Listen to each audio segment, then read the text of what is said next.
Chegamos ao vídeo de número 100. Enquanto nós estamos aqui em julho de 2023, no nosso 100º vídeo, Schiller estava lá, em Genebra, conversando e antevendo o fim da guerra, torcendo para o fim da guerra.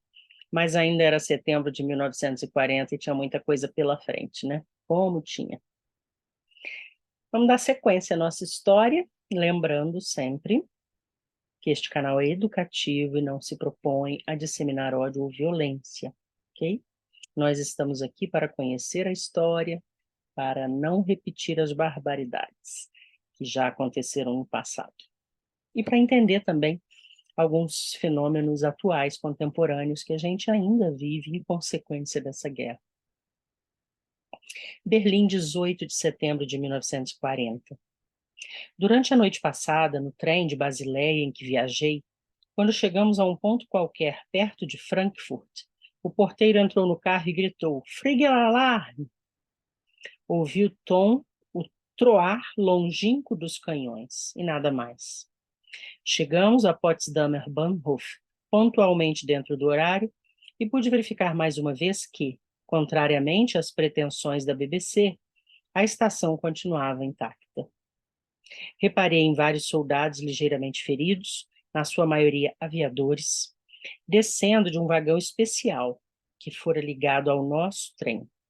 Pelas ataduras que traziam, seus ferimentos pareciam queimaduras.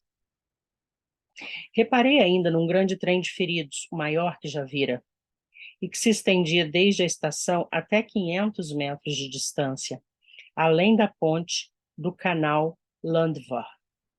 Turmas de ordenanças procediam à sua limpeza, depois que os feridos provavelmente foram desembarcados durante a noite.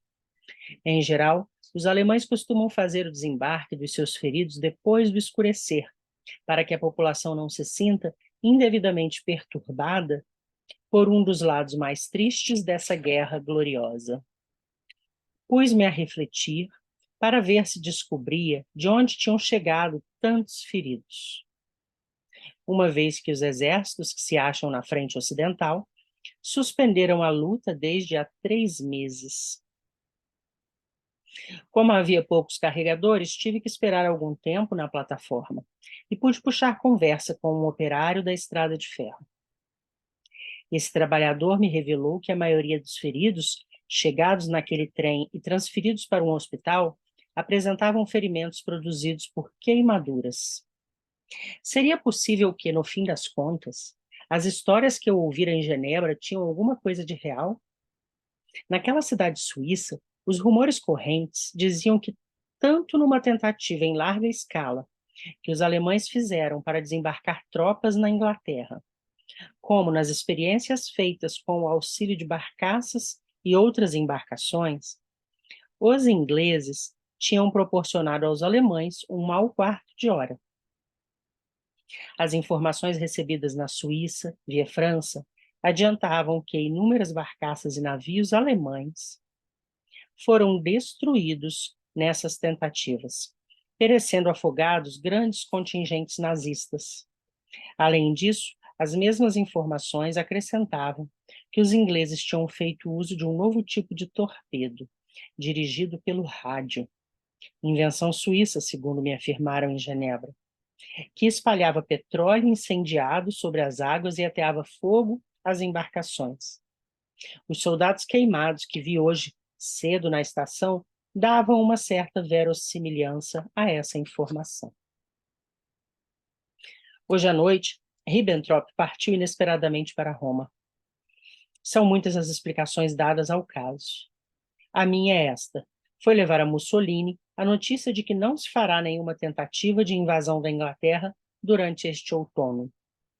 Esta revelação é de molde a colocar o Duce em maus lençóis, uma vez que as suas tropas já lançaram uma ofensiva no Egito e avançaram cerca de 160 quilômetros no deserto, convergindo sobre Sidi el Barrani.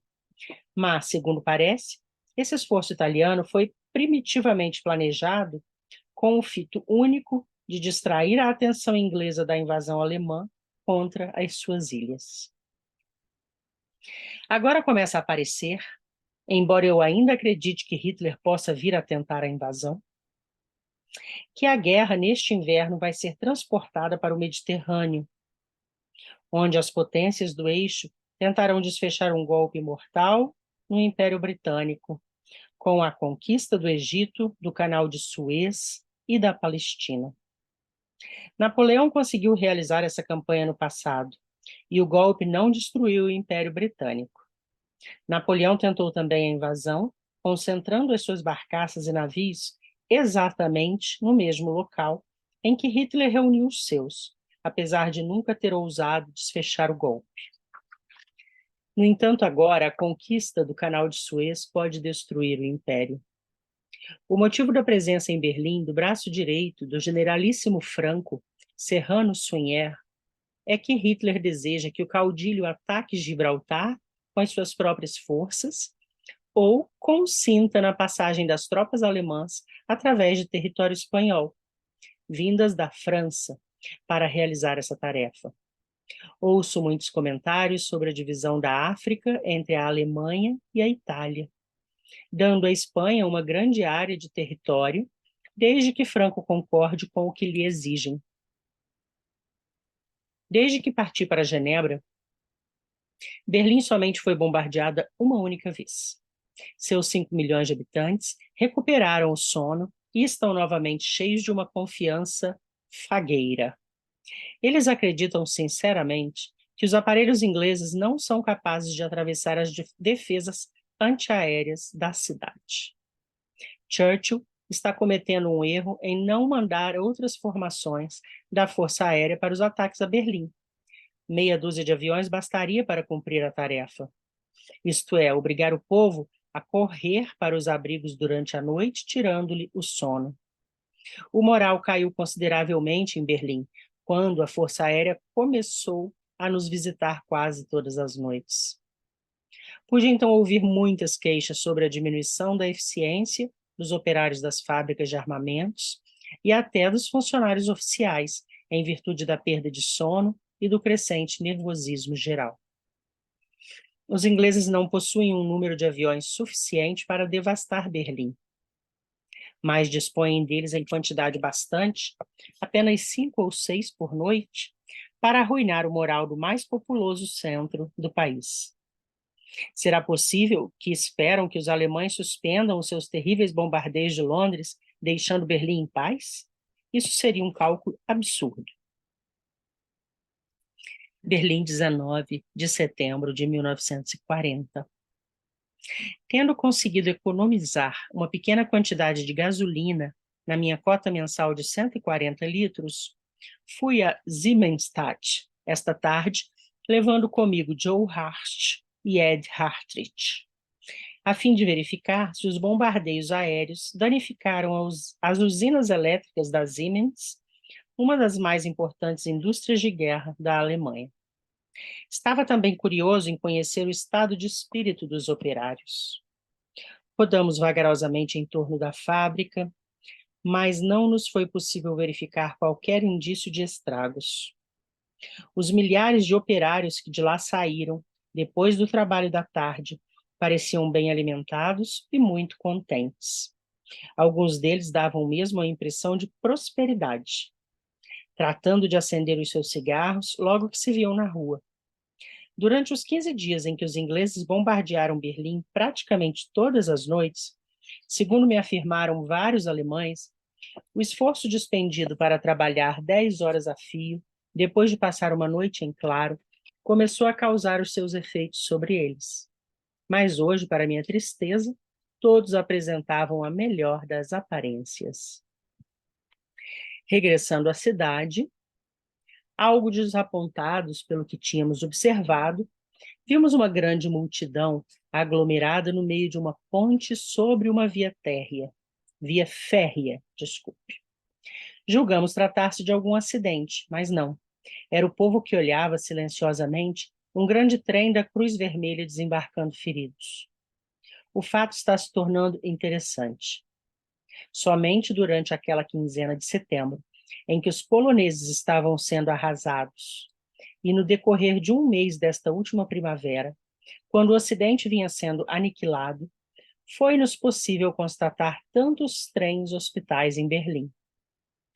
Pela manhã de hoje, um diplomata revelou-me que a sua legação confirmara a chegada de outros 2 grandes trens especiais da Cruz Vermelha, que descarregaram os seus feridos nos pátios da estação de Charlottenburg ontem.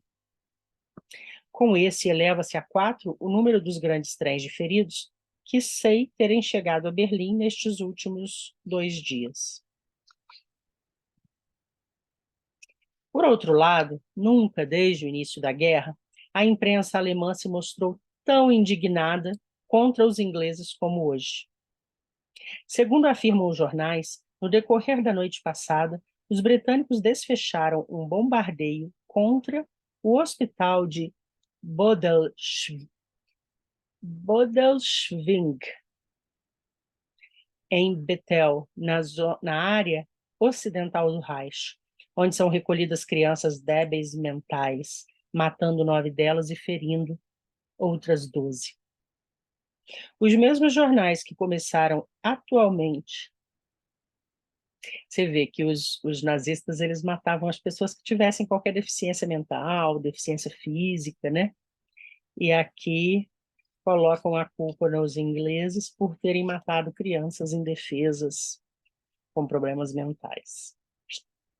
Os mesmos jornais que começaram atualmente a anunciar os ataques de represália, entre aspas, efetuados contra o centro de Londres, e que, para mostrar o sucesso obtido com essas represálias, publicaram também as cifras fornecidas pelos ingleses sobre os milhares de civis mortos e feridos, inclusive centenas de crianças, assassinados pelas bombas alemãs. Surgem hoje tomados de uma justa indignação contra os ingleses, apenas porque estes fizeram o mesmo contra os alemães. Um exemplo de algumas manchetes de hoje. A do Nachtausgabe. Crime noturno dos ingleses contra 21 crianças alemãs. A do Deutsche Allgemeine Zeitung. Assassinato de crianças em Bethel. Um crime revoltante. A do BZ am Mittag. Crime praticado por assassinos não é guerra. Her Winston Churchill. Essa ilha, cheia de ingleses assassinos, sofrerá as consequências dos seus bombardeios insensatos. Os editoriais comentam o fato no mesmo diapasão. O Börsen-Zeitung escreve o seguinte: segundo as ordens de Churchill, eles querem apenas assassinar. A Albion tem mostrado ser a besta sangue sedenta que o gládio alemão liquidará no interesse não somente do povo alemão, como de todo o mundo civilizado. As ameaças sádicas dos apóstolos britânicos do ódio desaparecerão no fumo das ruínas de suas cidades. O mesmo jornal acentua ainda de que forma lojas da parte ocidental de Londres, bem como uma estação de metrô ali existente, foram atingidas pelas bombas alemãs.